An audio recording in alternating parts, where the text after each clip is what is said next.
So, Ravi, thanks a lot for all the kind words. And Dr. Kulkarni, thank you for accepting my invitation to come here. And it was rather on a short notice because I was traveling and he was on his fort hopping trip, and that's one of your passions, I understand. So, coming quickly to the preamble of this show, we've seen this Maratha culture, or at least its symbolism, in every part of the country. I mean, you'll be surprised if you go to Calcutta.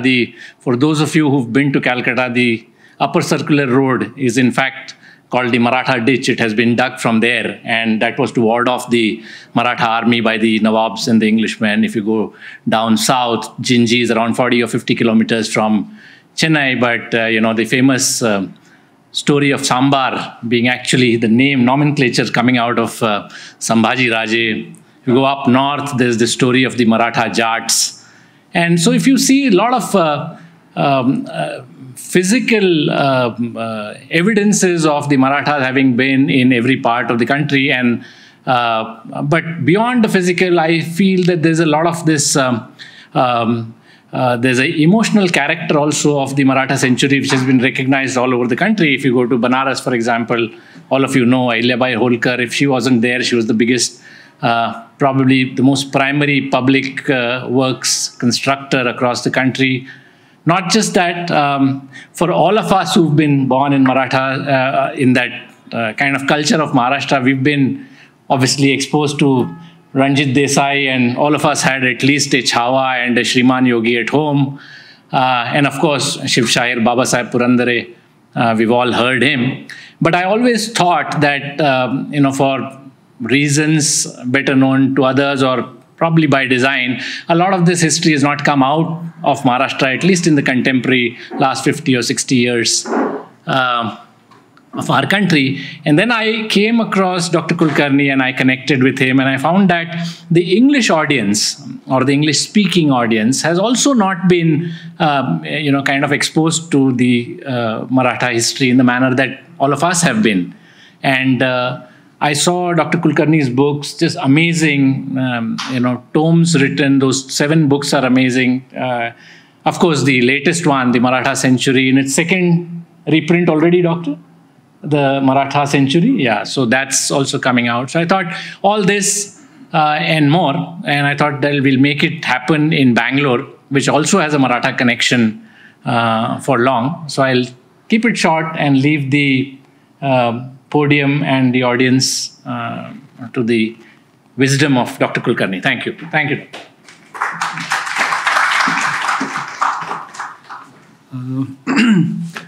First of all, good evening, and thanks a lot for making time to come on a Monday evening to the Bangalore International Center. As Vikram said, that it's been a program arranged at pretty short notice. And in fact, just 2 weeks back, I had put up on Twitter that I'm not going to take any more talks because I'm going to complete my next book. But when he offered to host me at the BIC, I just couldn't say no, and I made that as an exception, and I'm glad I did. So, and as far as Maratha history is concerned, I'll just add something to what Vikram has just said, is that Maratha history is not known in India because much of what has been written is in Marathi, and most of the sources which are available of Maratha history, which are quite voluminous, are also in Marathi, and most of the researchers who have written books on Maratha, all India of the 18th century and the 17th century, have really not been able to access these sources because these sources were published 100 years, more than 100 years back. They have never been translated. They're all primary sources. There are thousands and thousands of letters. Those books are difficult to come by. In fact, I started gathering that material as early as 2005, getting books from libraries and literally photographing every page because PDFs were not available online. I must have taken 100,000 photographs. So that's how, even during COVID days, I had my own library on my laptop and I could refer to it and continue writing my books. So it's been an effort which has been going on for a pretty long time. And that's how I could get these books out. And the whole purpose of this was to take the story, take the message to the rest of India.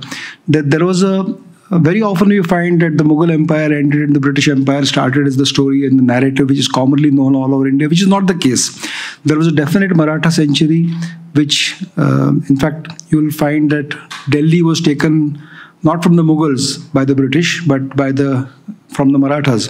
And if you ever go to Noida and go to the golf course there, you'll find a big, huge memorial to the final war which was fought to take Delhi from the Marathas.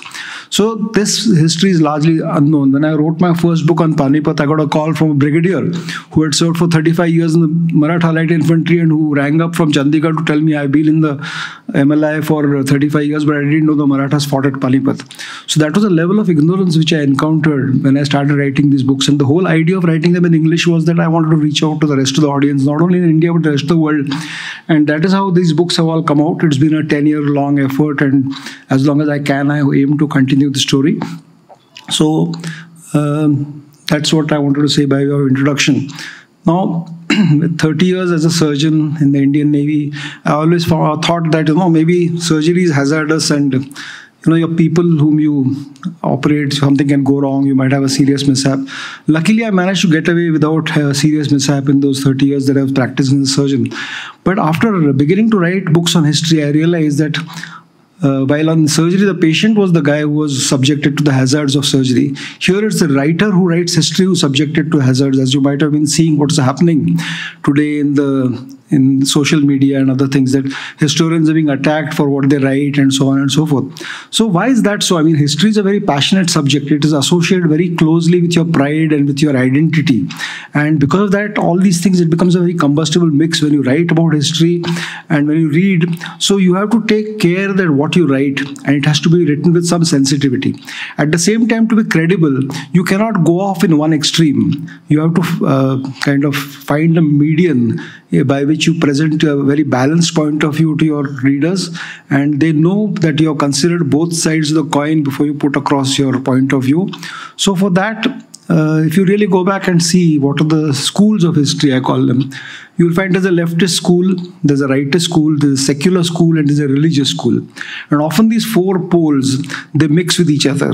And that's quite a lot of motivated writing you come across. And it takes a while for the reader to actually understand what this, because history cannot be unbiased. History is always a reflection of your mind and your own biases.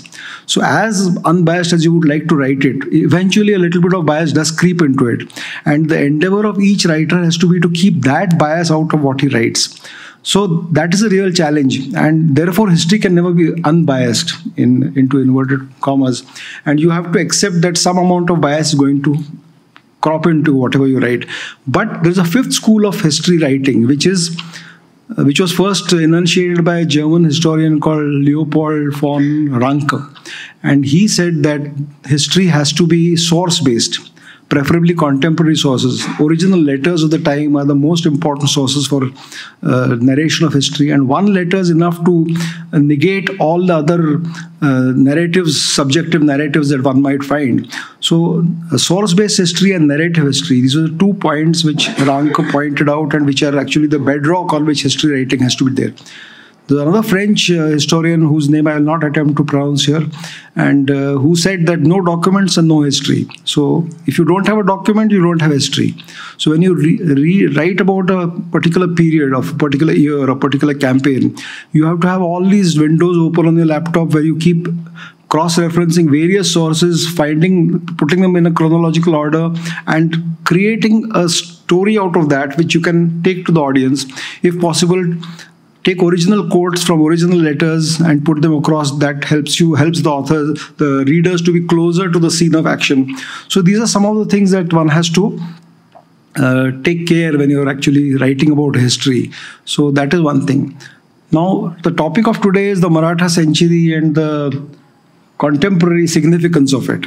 Now, the first part of the topic is very simple, the Maratha Century. I can tell you why it's called the Maratha Century, what actually happened and what happened before that, why it came into being and what happened after that.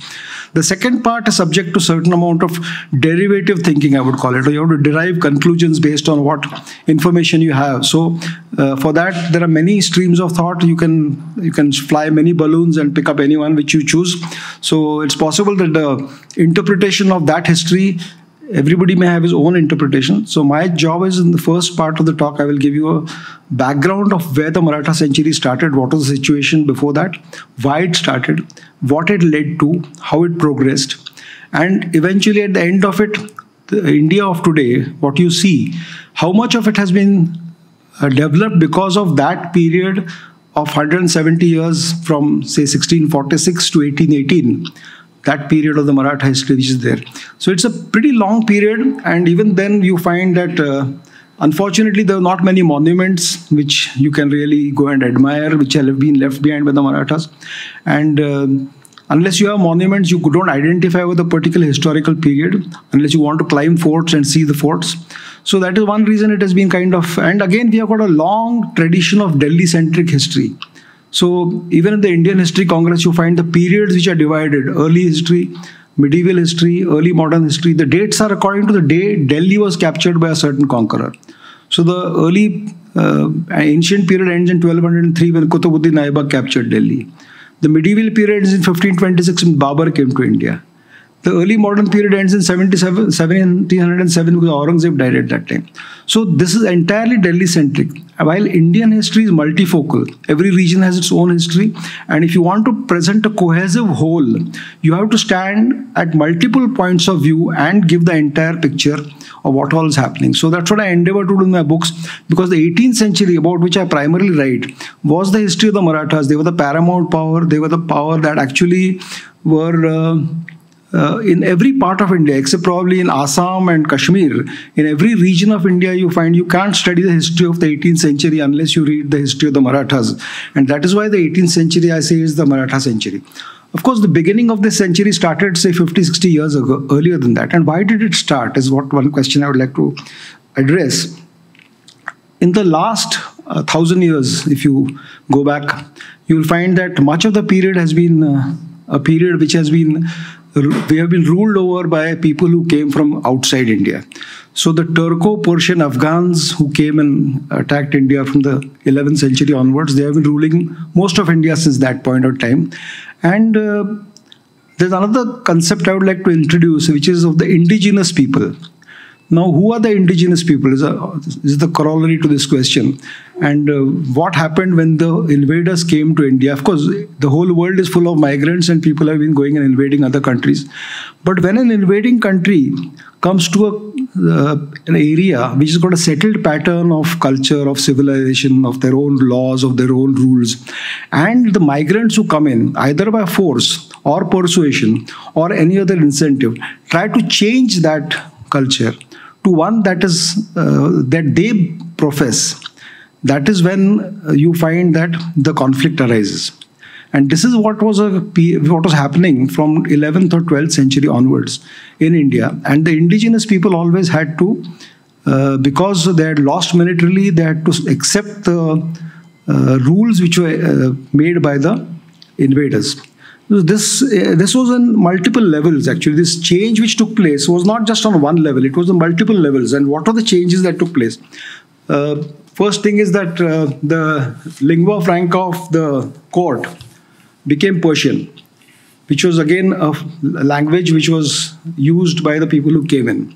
The second was the judiciary. The judicial laws which were followed by them were based on what were prescribed by their books. So those are the judicial laws which were followed. The second was the system of promotions. There's an excellent book by Dr. Athar Ali, who was from Aligarh University, who's written 2 or 3 books on the Mansabdars in the Mughal period. And he's distributed them according to their ancestry, and which he shows quite clearly that the top Mansabs were all given to people of Turco-Persian ancestry.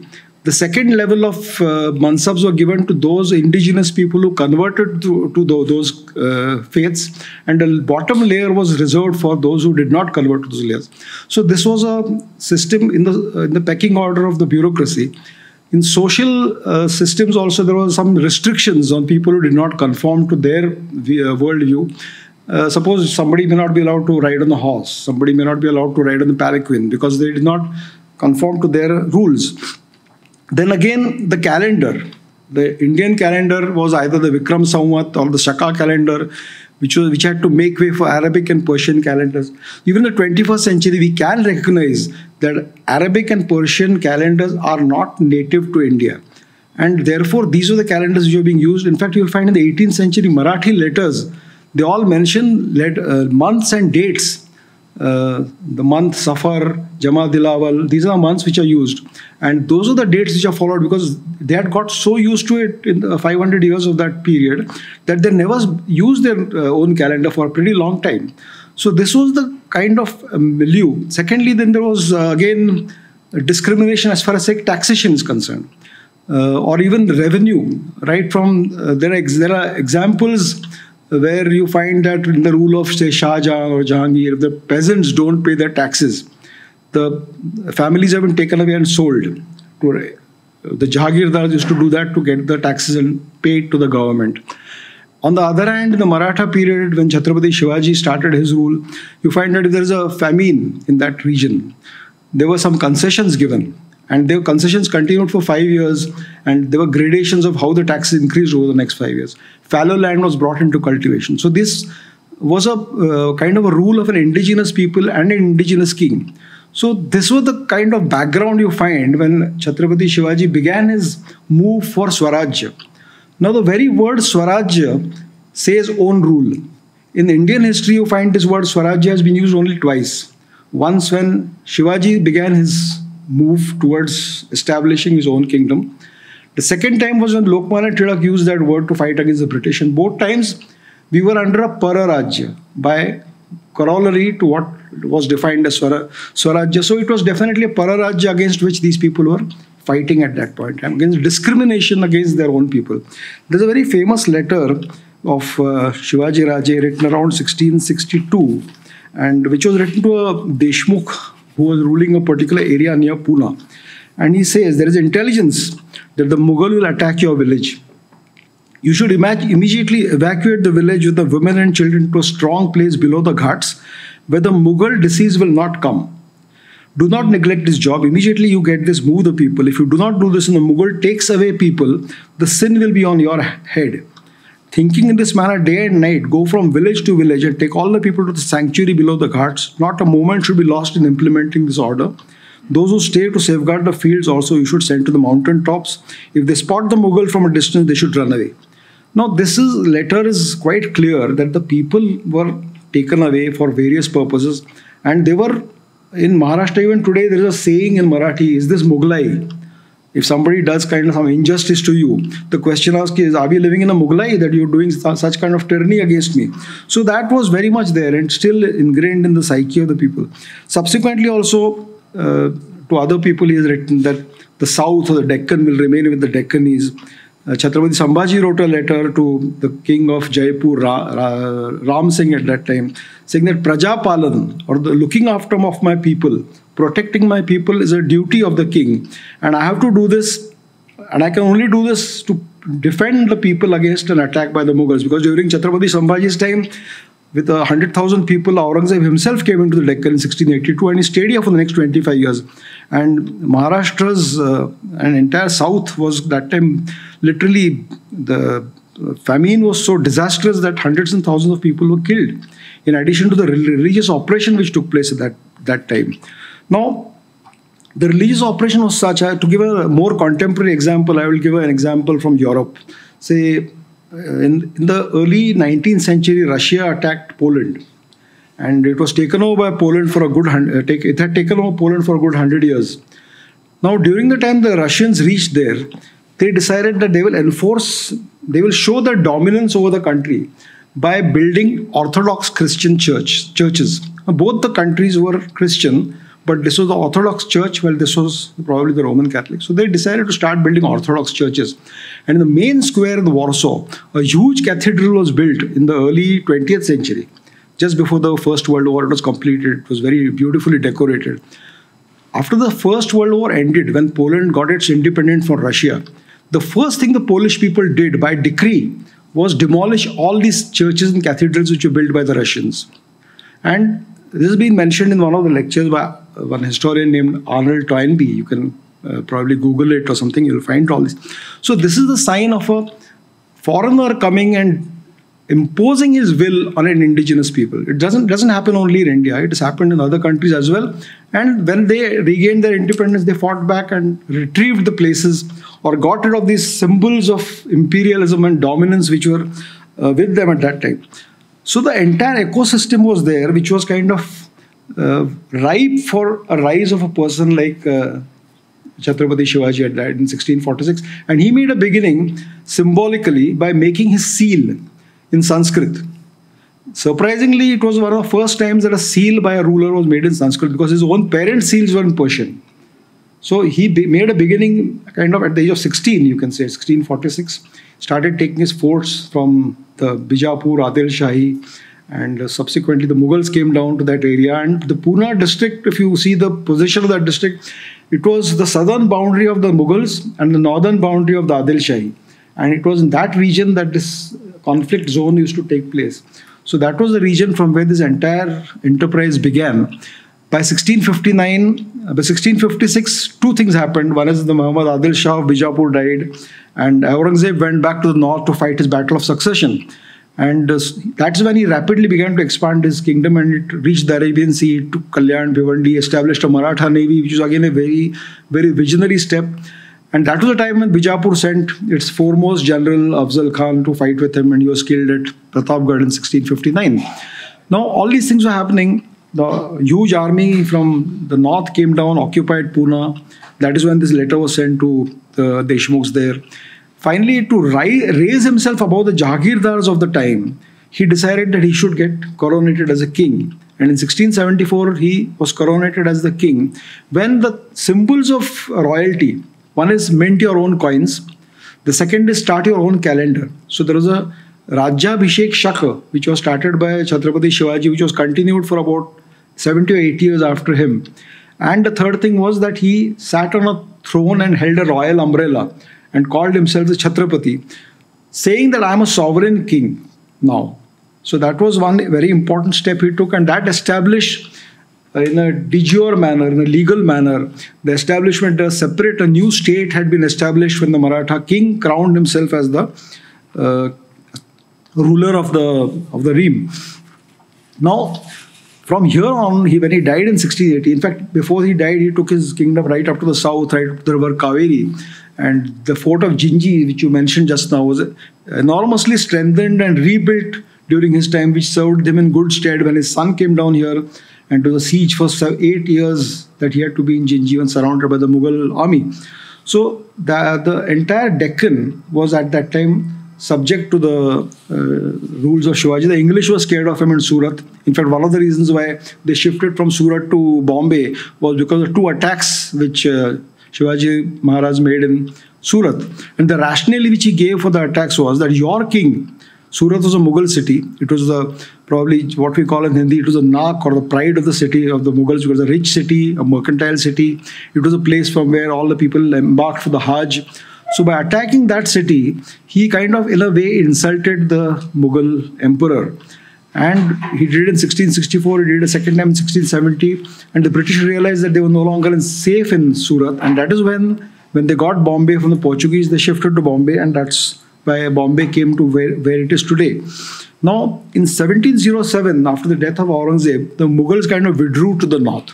And the momentum that the Marathas had built up by that time was so much that they began crossing the Narmada with impunity. And Chhatrapati Shahu, the grandson of Shivaji, was imprisoned by Aurangzeb when they took Raigad, when they cruelly killed his father. And he was released and he came to the south. And you find from 1707, a new era begins when the Maratha power starts growing and the Mughal power starts shrinking. In the time of Bajirao, 1720 to 1740, you find that the regions of Malwa, of Bundelkhand, Gujarat, which were all in the north of Maharashtra, they were all taken over by the Marathas.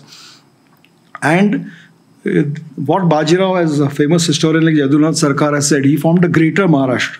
From the Tungabhadra to the Chambal was a region, and up to very lately you can find that places like Bithur in the north or Gwalior in the north had a sizable Maratha presence. Indore, for example, and very sizable Maratha presence, and even today you find Indore to be a very largely Maratha. That was a time which expansion took place in a big way. In 1737, in fact, after 180 years, was the first time that Bajirao reached the doors of Delhi. The first time the city of Delhi had seen an invader since Akbar came down in 1555-56 and attacked and occupied Delhi from the Afghans. So, and when he reached there, unlike many of the other invaders who kind of set fire to the city and butcher people and raise pyramids of cut off heads and that kind of thing, in his letter to his brother, he writes that I came to Delhi, I thought of burning the suburbs of the city, but then I thought that Delhi is a Mahasthal, or a great city, and burning the suburbs of the city will break the cord of diplomacy. So it was not just a wanton kind of destruction which they were doing. He said that he was using war as a means of diplomacy, which is what it is actually. And soon after that, seeing that the Marathas are reaching here, you find Nadir Shah comes down to Delhi 2 years later, thinking that now the Mughals have become really weak if the Marathas can march up to Delhi. And 1739, all of Delhi is looted, massacred, and that was kind of the last straw for the Mughals, because after that the Mughals, till the end, 1857, were merely puppets in the hands of whoever was coming there and kind of ruling Delhi. The Marathas were called to help the Mughal emperor as early as 1747, when Ahmad Shah Abdali made his first attack on the Punjab, and Nana Sahib Peshwa has gone and met Muhammad Shah at that time in Delhi. 1748, Abdali came a second time, and around that time the Marathas had started involving themselves in the Rajputana. The Jaipur king, the Jodhpur king were all kind of succession disputes were sorted out by the Maratha power.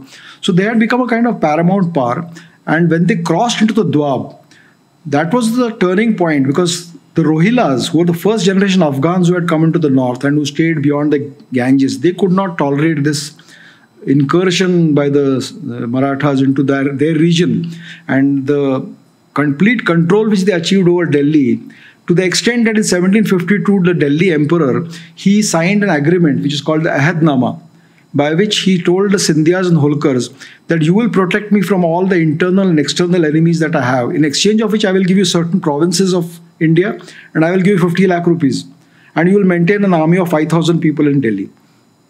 So from an adversary, you find the relationships changed, and the Mughals became protected by the Marathas from the 1748, 1752 by an agreement, by a treaty.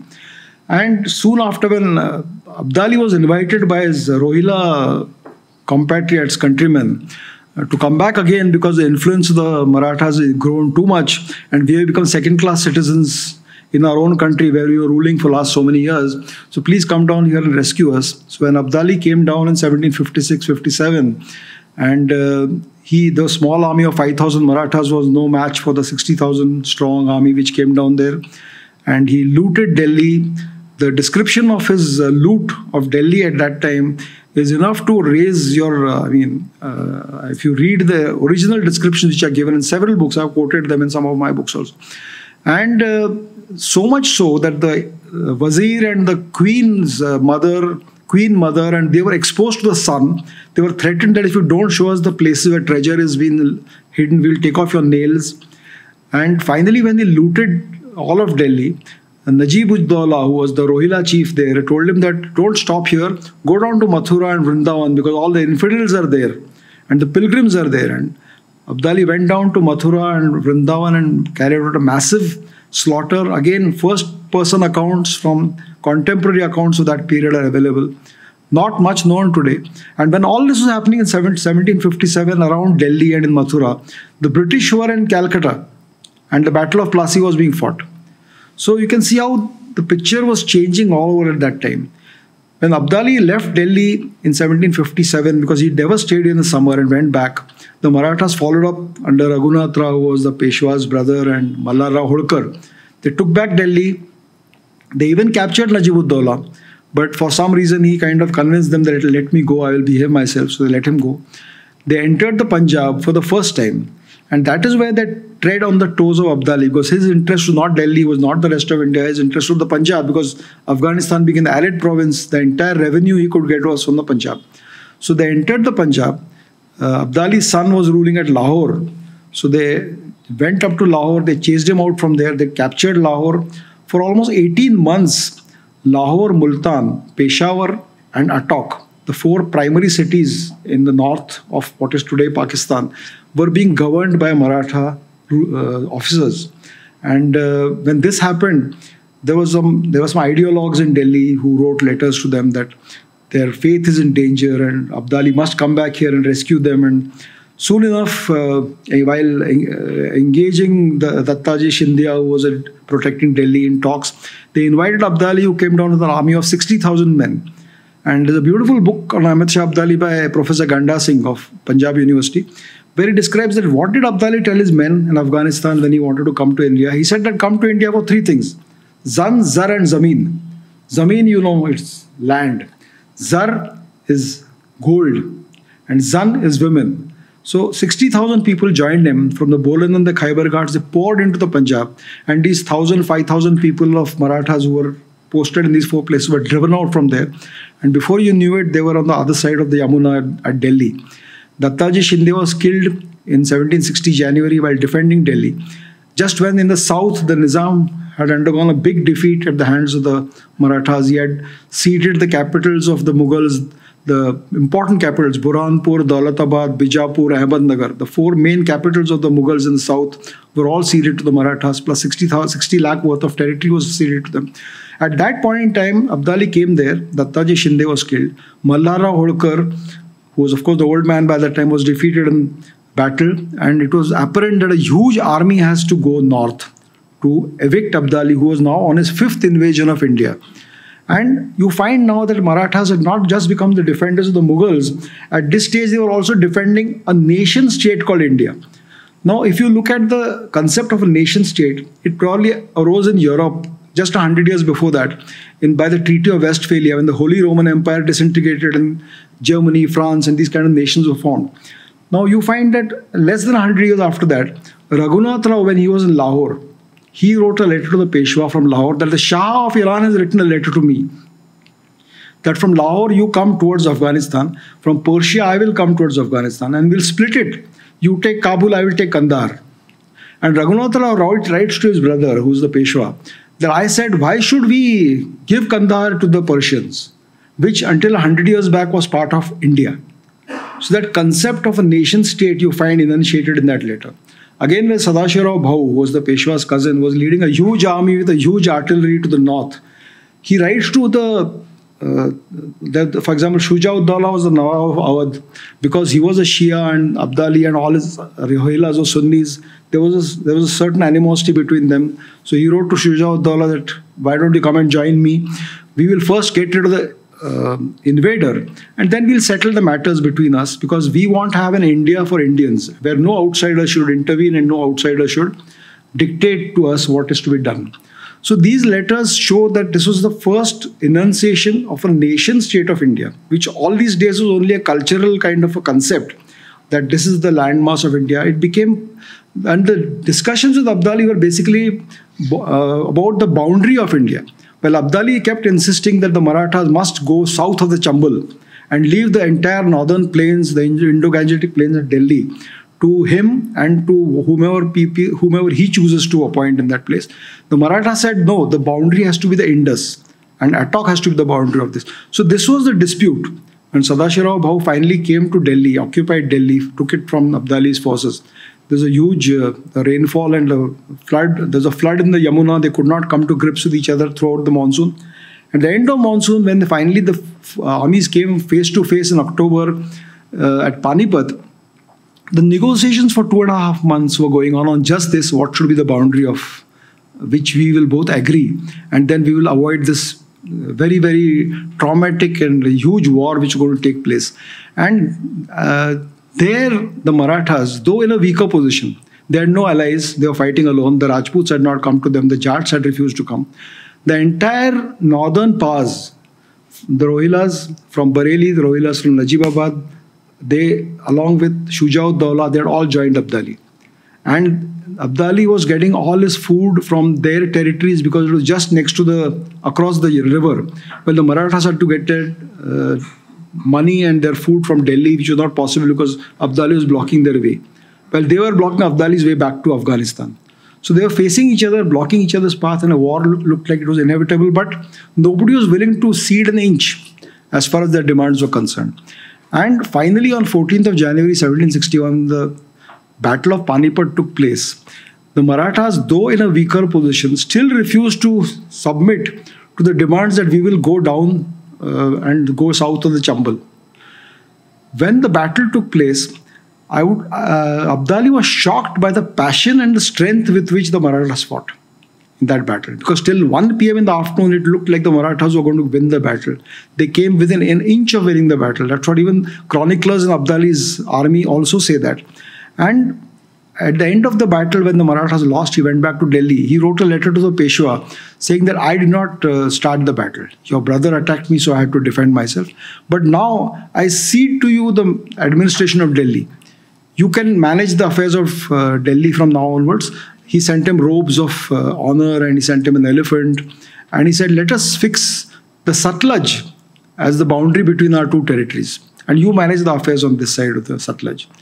Today, you'll be surprised to find, if you look at a map of India, the Satluj River forms the boundary between India and Pakistan to almost 200 kilometers. If that Battle of Panipat had not been fought, had the Marathas ceded the ground in the north and gone south of the Chambal, you could have imagined what could happen. Now, here I'm floating balloons. It's not something which is written in a document. But it is quite possible that the entire northern belt from Pakistan to East Pakistan could have been one single country. And the India of today could very well have been south of the Chambal.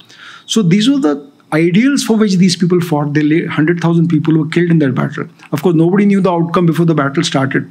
But it was the ideal of not submitting to the invader and not ceding ground which belonged to them, in their eyes which belonged to them. So this was the importance of the Battle of Panipat. It was not just a lost battle, but it was really a battle which... So what happened is that eventually when you come to a conclusion of what the Marathas have achieved, you found that they strived to actually establish an indigenous culture.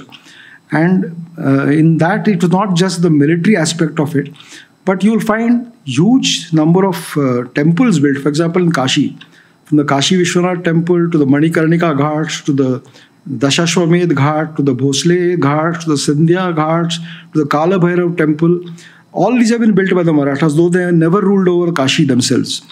In Madhavrao Peshwa, in his will, of the 9 points he mentions, he says that I give to my executors a job of taking back Kashi and Mathura from the English, because they had occupied by that time. So that was the kind of concept which they had, and that's what they fought for. And the last thing I would like to point out is that in the last 1,000 years of Indian history, from the first 500 years when it was ruled by the Delhi Sultanate, by the Bahmani kingdom in the south, by the Mughals thereafter, and then from 1818 onwards till 1947 by the British. This is the only time of 170, 150 years where we had the indigenous people ruling over us. And had that interregnum not taken place, today we would have really had nothing much to look back with pride on, with pride. So this important, it was the first indigenous empire after several centuries of foreign rule, and it was the last indigenous empire before we once again went under a foreign rule.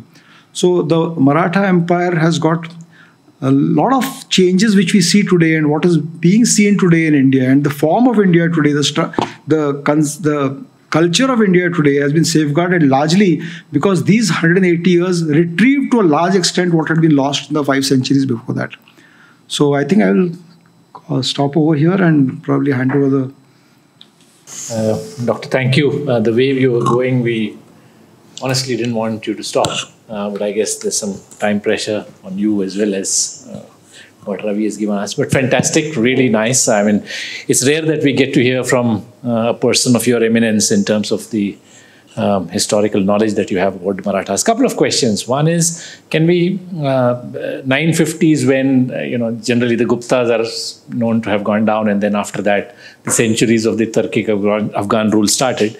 Can we safely assume that the Marathas gave the geographical form of what India today? Can we give the credit to them, or can it be given to somebody before that? The Mauryas, Actually, the British, the Indian influence extended right to Balkh, which is today in the Central Asian region. And in the south, in the Chola period, our culture had spread up to Indonesia and Thailand and all those, Cambodia, all those places which you see today. So, but it was not a period where you could define boundaries. It was more of a cultural impact which India had made. And because at that time it was the foremost culture in this region, that culture did spread to all these areas. But and anybody who came into India, they did not try to forcibly change the indigenous culture, the way of living, that you must follow my language, you must follow this particular system. So that never happened. They kind of assimilated, some changes took place, some adjustments took place, but nothing was very drastic, the change. That change, that very drastic change between two completely conflicting ideologies which came to India, that started around the 11th or 12th century. I mean, this is not something which I'm trying to put across some kind of right-wing ideology or right-wing history. This is what the documents say. Okay. So in the interest of sealing the fissures of India, for a long time after independence, we have been taught a history where, you know, we kind of paper over many of the fissures there. But after 75 years as a nation, we have to be mature enough to face the fissures which we had in the past, put them behind us and move on. We have moved on. Sure. You can't keep reiterating these things which happened in the past, but you must recognize them and keep them in mind, because if you don't remember them, you are likely to repeat. True, absolutely. So before I come to the contemporary significance of that, couple of things, just very technical questions. What happened in the south? We hear about the Tanjore and Tanjavur Marathas, but we don't see much of that kind of integrating into the northern Marathas. Should I call it southern Marathas or northern Marathas? Actually, Bangalore was the Jagir of Shahaji Raje, right. His father of, and his one son was in the Pune, but he had another queen whose son was born in Bangalore, and they served for the Bahmani Adil Shahi kingdom. Right. So from there, Jagir in Bangalore, army was sent out to capture Tanjavur, which was under the Nayaks at that time. Right. And after capturing Tanjavur, Shahaji's son Ekoji was the step brother of Shivaji Raj. Yeah. So he kind of made Tanjavur his base. Yeah. And he continued ruling from there. No, but what is the reason that he came from Srisailam up to... Shivaji came from Srisailam up to Jinji and then tried to convince him to join forces. What was the reason why he didn't join forces? No, because he was having his own independent existence. And because by that time, Shivaji Maharaj had already been coronated in 1674. He had a much larger zone of influence, a much larger amount of work done towards expanding his kingdom.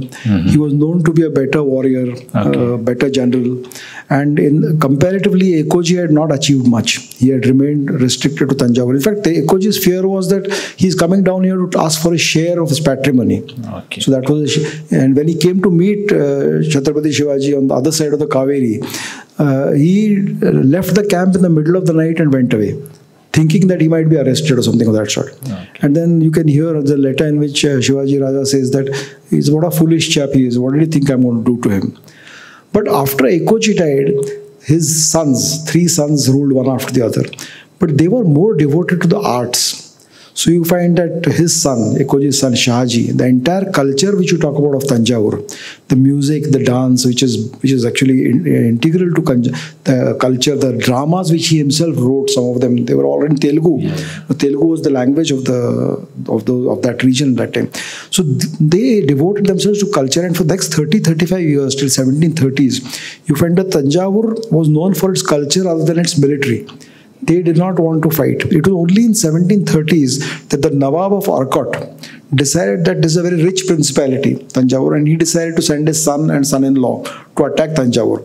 So when Shahu, who was that time the Chhatrapati in Satara, when he learned that his cousin is being attacked by the Nawab of Arcot, he sent down a huge army of 40,000 horsemen under Raghuji Bhosle to defend Tanjavur. And that is when the Marathas went down. They occupied Trichinopalli. In fact, for 3 years, Trichinopalli fort was under the Marathas. Okay. And from then, they spread out to Odisha and Bengal and all that. So after the era of Bajirao had got over. But you don't see too many physical evidences in the east as much as you see in the south, right? I mean, I've seen in the east also, like Odisha, for example. Odisha was under Maratha rule for about 60 years, 60 years, till 1803. The province of Odisha was ruled by the Nagpurkar Bhosles. And they were demanding the south of Bengal from the English. Because they were promised the south of Bengal in 1751 by Ali Vardi Khan. When Siraj-ud-Dawla was defeated and the English took over, they kept making kind of excuses for not paying the money. Once or twice they paid small amounts of money, because 12 lakh rupees a year was decided as the south of Bengal. And if they don't pay it, it was assumed that they will go in and extort that money from them. Finally, the Bhosles became weak and they could not really cope with the English power of Bengal. And that's how Bengal became kind of... and the Peshwa was told not to go to Bengal by his king. It was given as a territory which was to be looked after the Nagpurkar Bhosles. So, but what was there some succession planning? I mean, an empire falls because of various reasons. Of course, there are external influences. What were the internal reasons why the Marathas, kind of could not continue beyond 175? I mean, succession planning or this Holkar, Bhoslas, Peshwas, Sindhyas, this arrangement did not work. Actually, after Chhatrapati Shahu died in 1749, he had no son. The Kolhapur Chhatrapati Sambhaji died in 1760, he had no son. So some little distant people were brought in as kings. But by that time, the Prime Minister, who was the Peshwa, had kind of got a grasp of the administration, which had spread all over the country. So the people who were in Satara, Chhatrapati Shahu was a laid-back person. He was not the man who would lead armies to the north or the south. He left that to his generals, to the Peshwa, to look after that part of it. So that was a difference in attitude between his father and grandfather and him. And therefore, gradually what happened is that even during Chhatrapati Shahu's time, though his word had a lot of moral value and moral authority, the military part of the administration was practically moving gradually towards the Peshwa. And after his death, it decisively moved from Satara to Pune. And when there are two parts of Peshwai. When the Madhavrao died in 1772 and his brother was assassinated a year later. After that, the next Peshwa was just 40 days old when he was appointed the Peshwa. And Raghunath Rao wanted to become the Peshwa. It was his ambition. He went and joined the English. A civil war took place between the two Maratha factions. The English backed one faction and there was no Peshwa at that time. For nearly the first Anglo-Maratha war took 8 years. Finally, both the sides were tired of each other, of the fighting, and they came to a treaty, which was brokered by Mahatji Shinde in the north. Once they had made peace with the English after that war, it opened the door from Mahatji to proceed northwards and become the supremo in the north. So Delhi remained under the Sindhyas till 1803. Correct.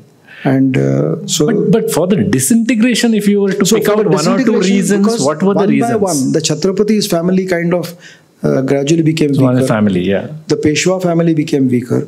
The administration went into the hand of ministers and chiefs. Like Nana Fadnis in Pune managed the administration, the diplomacy. The Sindhyas and the Holkars managed the military arm. The Patwardhans in the south, they managed the military arm. So gradually it was a stepping down, and you found that without a strong central authority, it became difficult to enforce. This started coming back in the 1790s when Savai Madhavrao became, say, 18, 19, 20 years of age. He started taking things into his own hands. But either by an accident or by suicide, he jumped off the terrace in 1795. Just few months before that, they had won a famous victory against the Nizam. 130,000 Maratha troops had come to the battlefield with all the chiefs, Bhosles, Shindes, Holkars, Patwardhans. They were all there. And it seemed as if they are still at their peak. But then the appointment of the next Peshwa became the bone of contention. And in this, people started taking two sides. The Sindhyas on one side, the Holkars on the other side, Nana Fadnis on the third side. And in these internal contradictions, actually, which allowed the English to take a point of entry. And they signed the Treaty of Vasai, which was a subsidiary treaty signed by the Peshwa, who had no military acumen, power, wealth, treasure. He was dependent on his chiefs who had propped him out and put him in that chair. So he signed that treaty, of subsidiary treaty, and that began the downfall. Then 1803 was the Second Anglo-Maratha War, fought basically with the Scindias. But in coming to today's thing, contemporary, what is in the contemporary India of today, what do you think is the most distinct feature that you think is a continuation from that?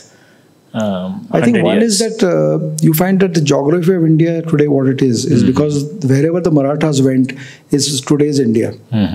If they had stayed in Punjab and Lahore and Peshawar for a little longer, probably those regions would have also come under in India of today. But because it was just for 18 months, they had to give up that. We have today not been part of that territory.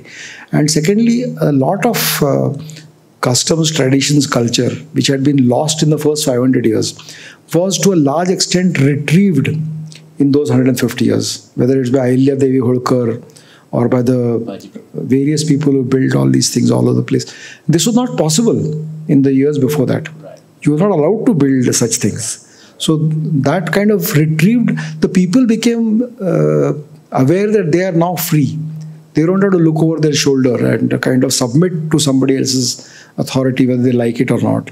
And that kind of was and they never really suspected that the British will one day rule over them. They were still looked upon as traders till the very end. And I would say that the British diplomacy, because that was a corporate culture, well, we were following a feudal culture. And you know which will in the end. So the corporate culture is what finally came up trumps. Nice. We'll take a couple of questions from the audience and then... according to you, what are some of the curious parallels and differences between the Maratha century and the current times? I think administration is far more toned up now than what it was at that time. Communications are far better. The digital India of today, which you find, like from Panipat, a letter would take 3 weeks to reach Pune. The battle has been lost, but it took 15 days for the news to reach the Peshwa that the battle is lost. He was still writing to Sadashiv Rao that I'm coming, wait, we'll catch him between the two of us, two of our armies. So, because communication is better, transportation is better, it's a more cohesive country today. Information is easy to disseminate, process. So, those things have changed. We have become probably more liberal because of an English education, European education. And we are speaking in English today, not in the Indian language. So, and language is ultimately a carrier of culture. So if you speak a certain language, read a certain kind of books written in that language, you're going to, whether you like it or not, imbibe some of the culture which comes along with the language. So we have changed in many ways from that point of view also. So which are very subtle and which are not very glaringly visible things, but it affects the way we think today. And so there are a lot of differences. There were very conservative people in the Maratha period. They believed in things like sati and those kind of things, which were reforms which were done in the British period, which went away.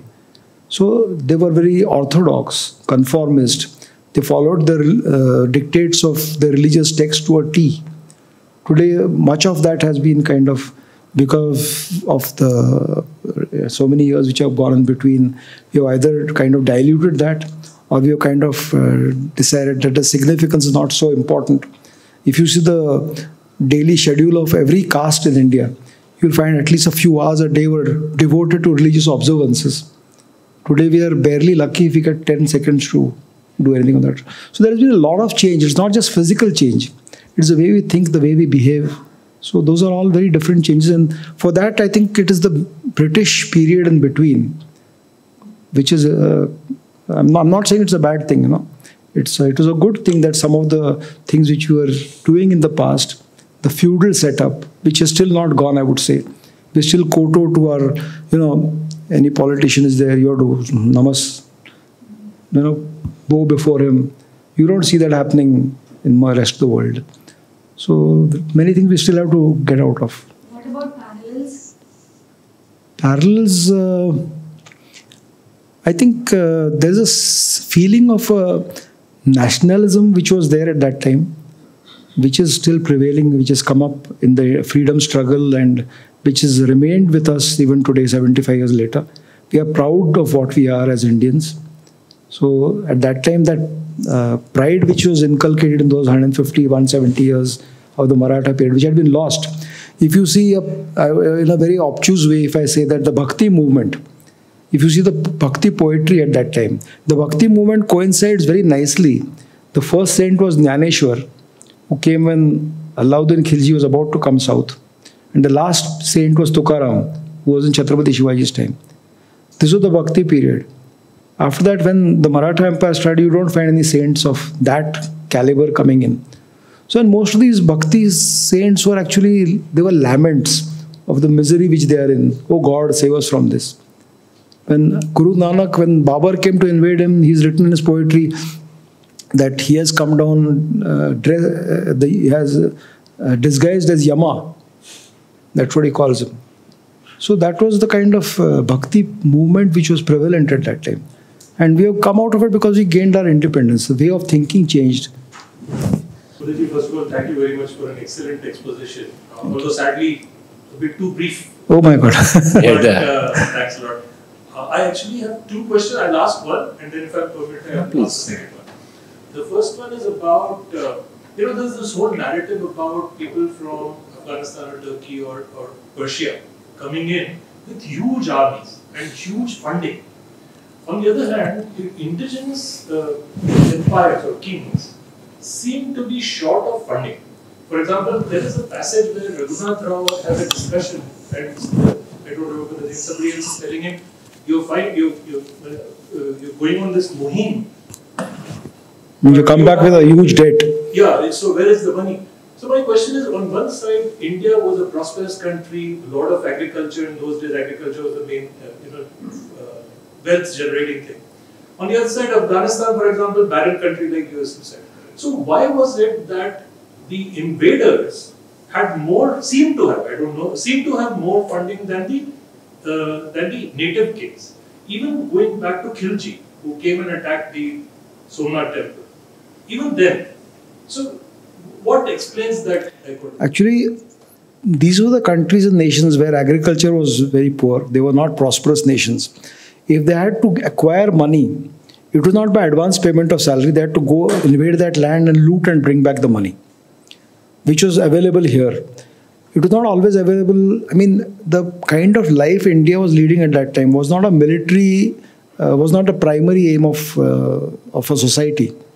It was more of a settled kind of a life. While if you see the Central Asian plains with their horses and Turkmen horses, and their entire livelihood, 12 months a year, was devoted to warfare. So even in letters which you find in the Maratha period, you find that letters tell the Marathas that these guys who are come, the Afghans, they are not Mughals, they are Kazakhs. They are warning them that they ride faster, they are stronger, their horses are better. So it was a martial tradition in those countries. And the only place they could really get money was in India.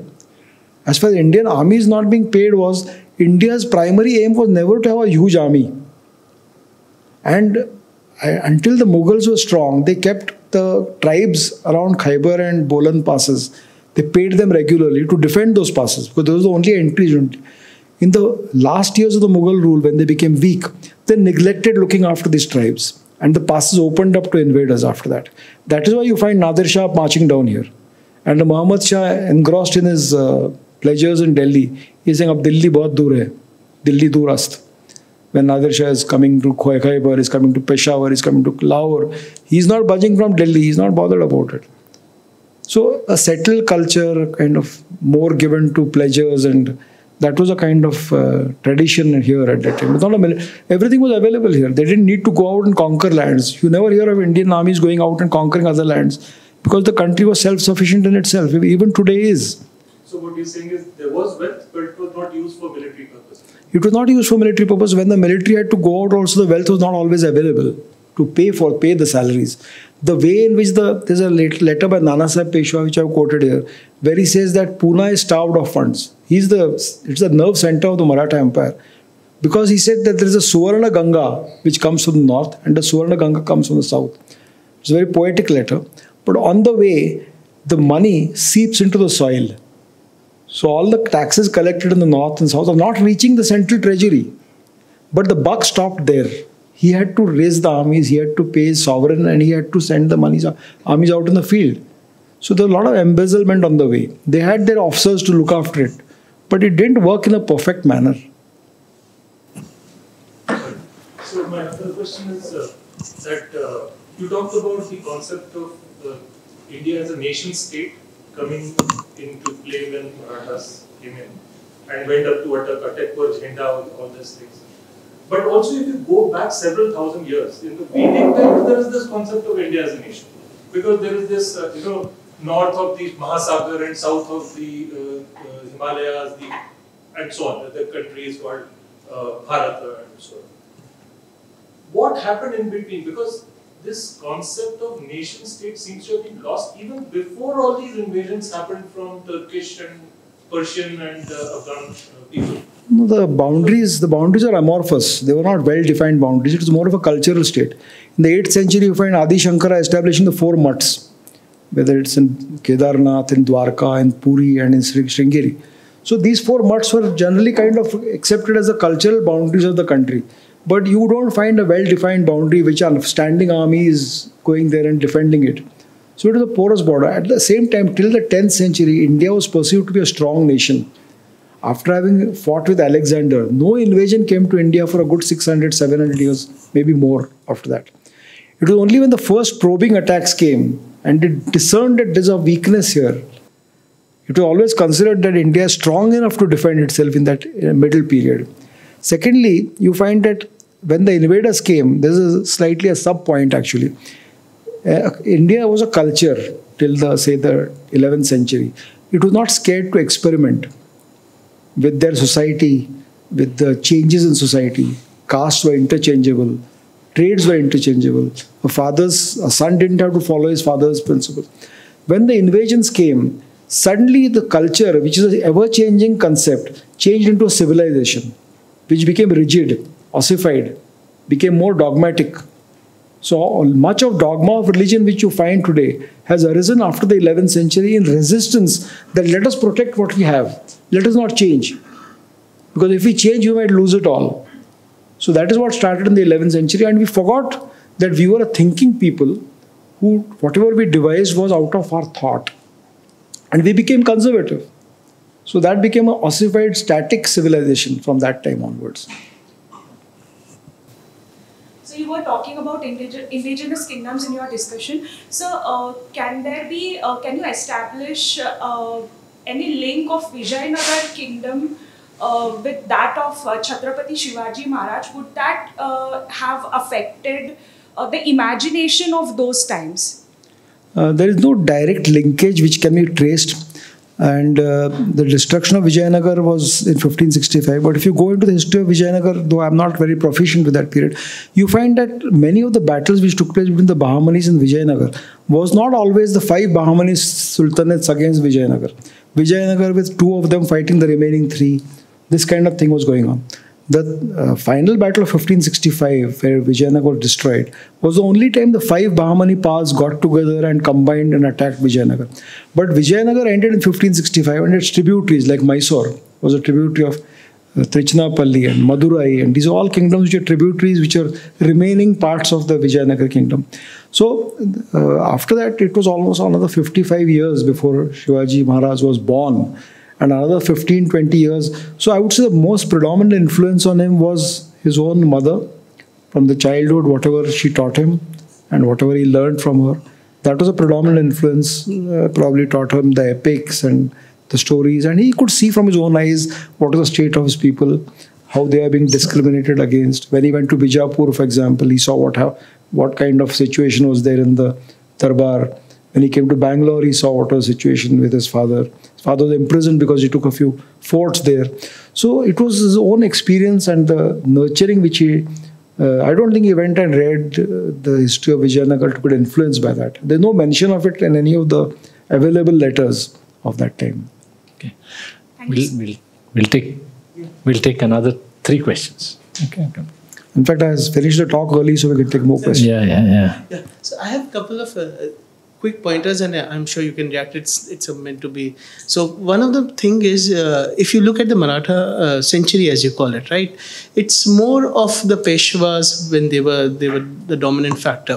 And now you see, and you say you're more erudite on that matter, and whatever little learning or little reading that I have done, you tend to find that the Peshwas were not very visionary in their outlook as compared to, say, the warrior thing that you had in Chhatrapati Shivaji's time, where, say, for instance, he had established a navy under Kanoji Angre, and you don't see they seem to be very lackadaisical about the Portuguese living there, and whatever. The second point is that the Maratha were never an empire because they were only interested in getting the tributes from all these.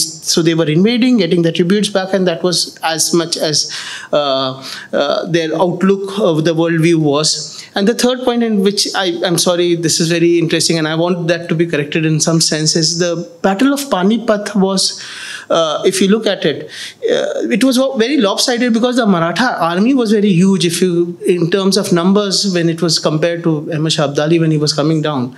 But they were very overconfident about their approach, apparently. There was a whole, they were traveling along with people who wanted to go to Kashi and do all these, the religious. And they're very big questions to answer. Yeah. The first one was the Peshwas, the century of Peshwas, and they were not. Whether the Peshwas were visionary as visionary. That when a country is being subjugated by a foreign power, the spirit among the people to gain freedom is much stronger than once you've already gained it.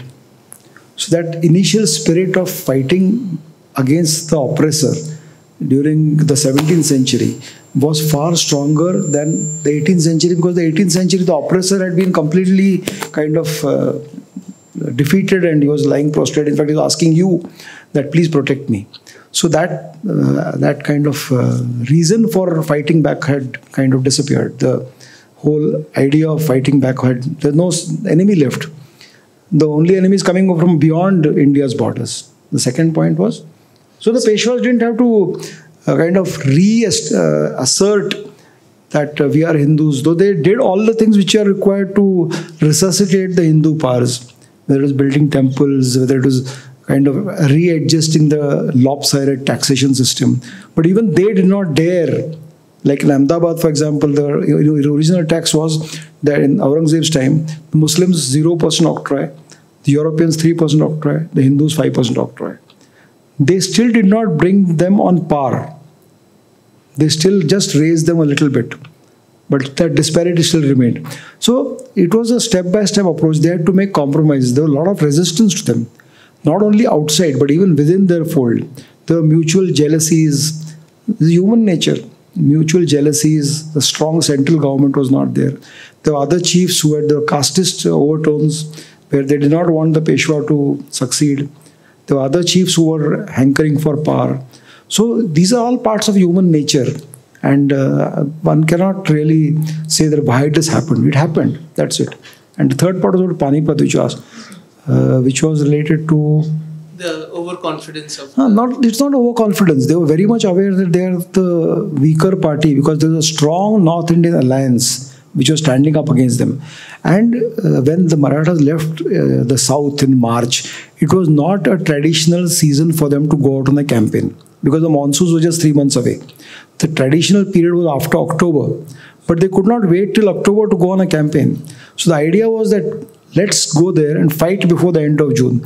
The battle at Udgir, which had been fought in 1760, the same army which had not been made up their losses as yet, which had not been paid their previous salaries, were forced to go north with whatever little bit of money was. The recoveries which were to take place from the Nizam in 17 had not been made, 60 lakh or whatever money he was supposed to pay. So with shortage of money, they went north. He kept writing letters throughout that to the expected people who would help them to join them. But if you are sitting in, say, at the Narmada and asking Shuja-ud-Dawla to join you, but on the other hand, Abdali is standing at Kannauj and directly bearing down on Shuja-ud-Dawla that you better join me. That makes a difference. The proximity makes a difference. So he all joined him. The Jats and the Rajputs did not join. The Jats, when they reached Delhi, they made some demands which Sadashiv Rao refused to entertain. He was a headstrong person. As far as pilgrims going north, pilgrims have always gone north with Maratha armies. The loss of Panipat not because of pilgrims, though they must have eaten some of the food when there was shortage of food. Pilgrims could not go. Kashi Yatra in those days meant that he may never come back. You could either be killed by dacoits, you may be killed by wild animals. So when an army sets out, there was no need to send invitations for these people to join them. They just tagged along. They hired a few bullock carts and followed the armies with them wherever they went. So if they didn't go to Kashi, they went to Kurukshetra, they would follow them there. Whatever Tirtha Kshetras are there, we want to go there. And the only way they can go is under the protection of the army. In 1857, that Godse Guruji has written a book where he went to the north in the midst of the 1857 war. And what does it? He finds so many difficulties in going up. Only when he's with a small army or escorted by some small group of soldiers does he feel safe. Because it was not safe to travel through all those jungles and through all those hostile territories. That would have been a weakness of the Maratha army because they had to protect while the Hamisha. Yes, but the point is that my interpretation is that they never expected to have a battle of that order. If you see the previous 100 years, a battle of that order had never been fought. Usually give and take, sign a treaty and the matter is over there. A battle to the death. And most of the Marathas who were killed after the battle were non-combatants. Now, as far as carrying non-combatants to the battle, the Indian army today has got 4 arms which fight. The artillery, the armored, the infantry, and partly the engineers. What are the rest of the services? They are what in those days were derogatorily today people call as Bazar Bungas. They are the support services. But without the support services, the army cannot fight. So they are not, somebody has to look after the horses, somebody has to look after the bullocks, somebody has to look after the elephants. The soldiers are not going to do that. So these are the Bazar Bungas who accompanied the armies, and they were the non-combatants who were with them. I mean, they could take a sword and fight, but they were not professionally soldiers. The Pindaris, they were scavengers. They only took part in mopping up. They never fought an actual battle. When the enemy was defeated, they would go and loot his camp. And for that, they used to pay the chief of the army a certain amount of money for the permission to do that. But they never participated in the actual battle. So they were some amount of people. So there are a lot of, in the organization of the army, the way they fought in those days, the pilgrims going with the armies for their own protection without an invitation. And who were providing them food? The Banjaras. Food was not provided to anybody. The Banjaras, when they knew an army is going to a particular area, they carried huge amounts of food, set up the bazaars there before the army reached that place, and sold the food to everybody who came there. So this was a separate system of provide. The army did not carry its own granary with them. They bought locally from the Banjaras. So that was when the money ran out and nobody would sell them grains in the last 1.5 months at Panipat. That is when the crisis began. And they were forced to go out and fight.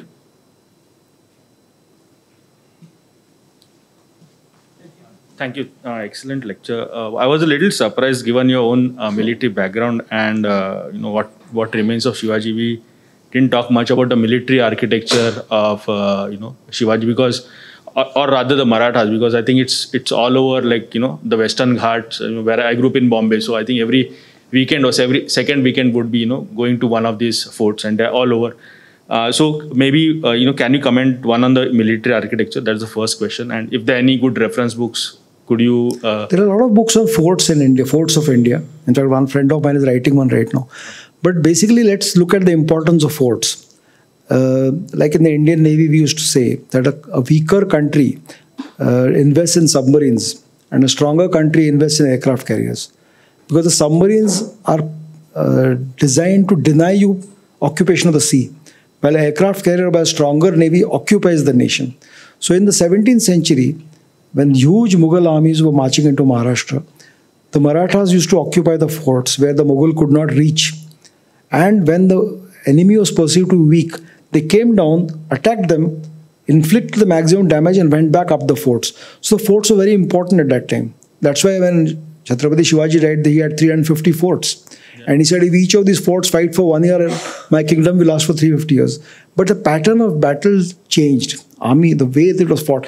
In the 18th century, the Marathas became the strongest power in India. So it became their job to occupy the plains. They had to go down. And therefore, the prisons were then used for keeping treasures, keeping important political prisoners. But it was never used as a defensive mean against the enemy, because the enemy had to be fought in the plains at that time. Book on forts of Shivaji or anything that you can recommend? Not offhand, but one book is coming up a few months' time. That much I know. But you can just Google it. I mean, plenty of books on forts. We'll keep it quick. One last question. Maybe your answers also you can shorten so you can give. There's so many things to explain. There's no end to it. So I just wanted to know about I recently went to Maheshwar and the role of Ahilyabai Holkar in this role, because it was quite unusual that woman would in some sense rule over the kingdom, and you mentioned sati also, and she was supposed to do sati, but I think her father-in-law said, do not do sati but help me in actually governing the kingdom. And then I think after he died, if I remember right, she was ruling that area of around the Narmada as well. So what was the question? So the question is, I mean, her role was so unusual. So what can you tell us? Ahilya Devi was a very unique queen, because even in Mallara Holkar's time, he used to write letters to her to prepare the army, prepare the cannons, prepare the infantry, send it here, send it there.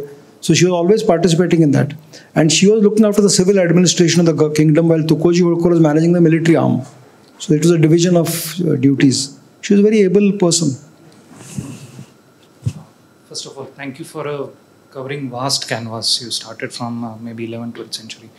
My question was slightly different from one of the questions asked earlier. You mentioned the 18th century, roughly after the death of Aurangzeb till, I would say, approximately death of Savai Madhurao or Mahaji as the primary stronghold of Maratha. They might be lackadaisical in terms of being very visionary, but at the same time I feel that, is it the reason that you say, or do you think that this became century of Marathas because they thought of the space available and they used that space? If I would use the word Avkash, they felt that there is an opportunity and expanded and created that larger empire. Because eventually, till maybe end of death of Aurangzeb, they were still confined to a part of Maharashtra. But the whole thinking of creating Gwalior, creating Malwa, creating Baroda, going down till Tanjore, Jinji, they acquired that space. No, it is not a question of space. I mean, everything is not planned. Today, you don't know what India is going to do next 5 years. Nobody can plan it right now. It's when opportunities come that you take them, or challenges come, you face them. And at that time, that's how that kind of it just spread. They had an aim of spreading and occupying the whole of the country. It brought wealth to all the chiefs who were ruling that in those regions.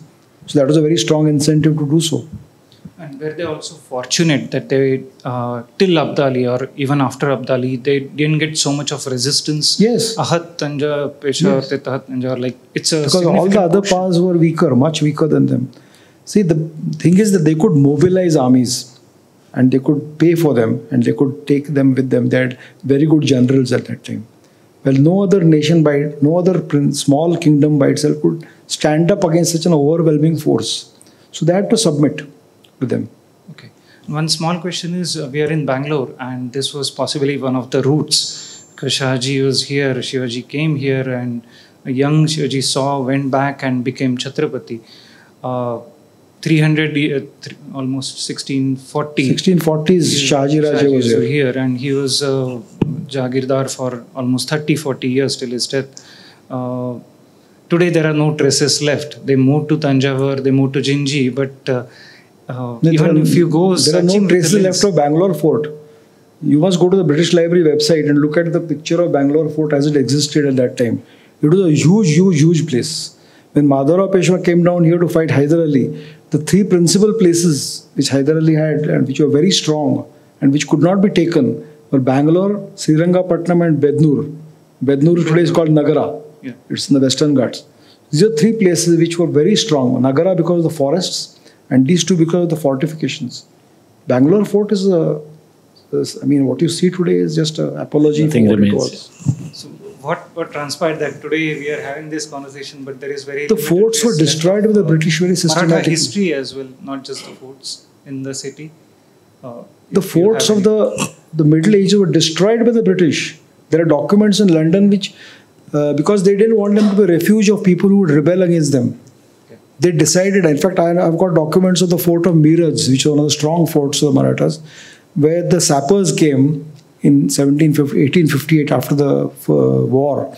And they said from this bastion to this bastion, if you destroy these walls, this fort will be rendered innocuous and nobody can fight against us from this fort. The hill forts, the access to the forts, the walls, they were such strong walls made of basalt. They were all blown up by cannons because they didn't want any rebels to use them. Physical destruction, intellectual destruction, a lot happened after that. Forts. So what you see are ruins of that destruction. Those documents are available. You just have to go to India Office Library and look for them. Thank you. Hello, sir. Excellent lecture. I have a question in the sense, the Peshwai period, the Peshwas became dominant and the monarch was a titular moral hell. And you see something similar happening in other parts of the world, as in the Grand Wazirs and the Sultan systems, or the Shogun and the Emperor of Japan. Do you have anything planned in the near future where you do a comparative analysis of these structures?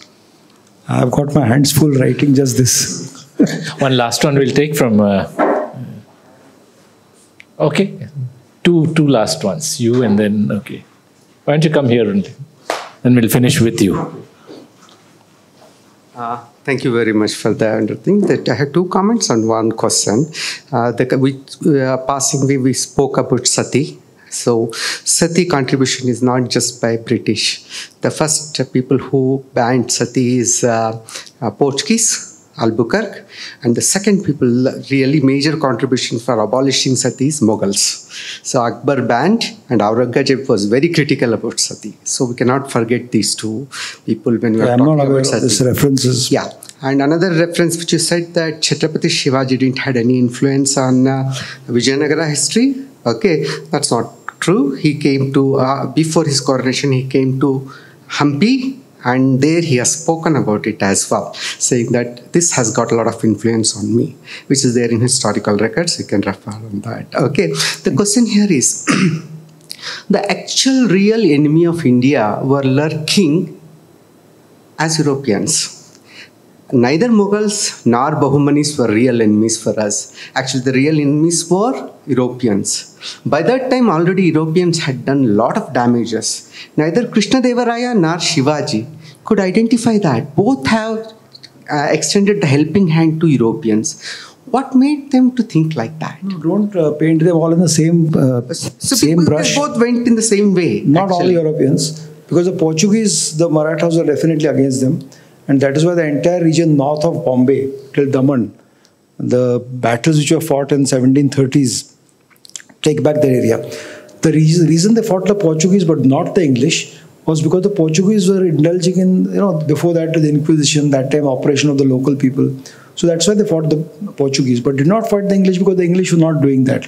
In 1739, there's a letter from Chhatrapati Shahu written to Bajirao as well as Chimaji, saying that the English are people whom you can trust. They are not like the other Topikars. Topikars are the hat people. So the English were treated and considered differently. They were said that they are true to their word. Till 1757-58, you have letters written by Marathas that the English can be trusted. They will not go back on their word. The first time they were seen to go back on their word was when they took Vijayadurga and did not promptly give it back to the Peshwa, unless he threatened them. The second time they did that was in 1759, when they captured Surat, when it was agreed that the Maratha armies were standing at the border of Surat to occupy the castle. They went and occupied it. So, and then in 1760s, during Madhavrau's time, this became more often, till finally 1775, they went and captured the island of Salsette. So their loss of faith in the English was a slow process. The French were practically not much in contact with out of the three powers. Basically, Portuguese and English were there.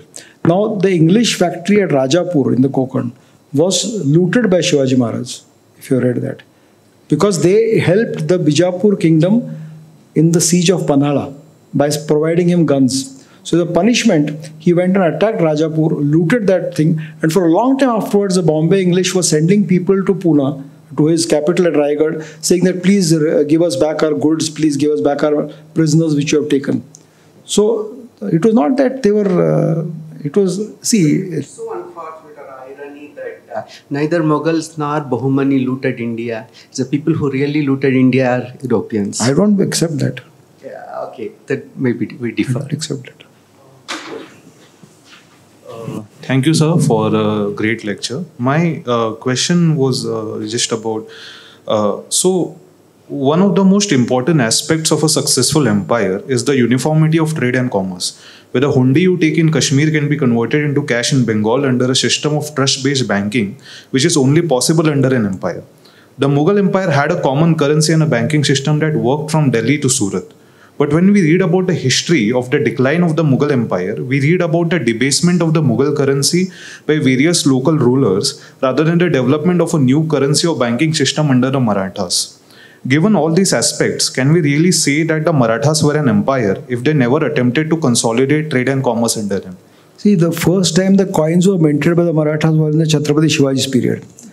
Later on, when Chhatrapati Shahu, who was imprisoned by Aurangzeb in his camp for 18 long years, who felt that he owed his very life and his faith to Aurangzeb, when he came out here, he decided that he will not mint his own coins. He decided that he will use Mughal coins. So till the very end, Maratha coins were the Mughal coins. You find coins minted in Pune and all that, Shah Alam's name behind it.